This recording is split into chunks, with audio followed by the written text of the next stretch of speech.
Supreme court మాజీ chief justice తనకి గతంలో చీఫ్ జస్టిస్గా ఉన్నప్పుడు ఏదైతే ఢిల్లీలో కేటాయించిన ఇల్లు ఉంటుందో ఆ ఇల్లుని ఖాళీ చేయలేదట.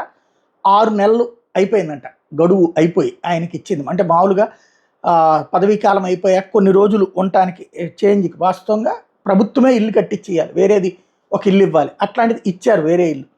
ఆ ఇంట్లోకి ఇంకా వెళ్ళలేదు చంద్రచూడ్, జస్టిస్ చంద్రచూడ్కి సంబంధించి. ఇప్పటికీ ఇప్పుడున్న చీఫ్ జస్టిస్కి ఆ చీఫ్ జస్టిస్ ఇల్లు లేదు. ఇప్పుడు సుప్రీంకోర్టు కేంద్ర ప్రభుత్వానికి ఏకంగా లేఖ రాసింది, ఆ ఇంటిని ఖాళీ చేయించి ఇవ్వండి అని.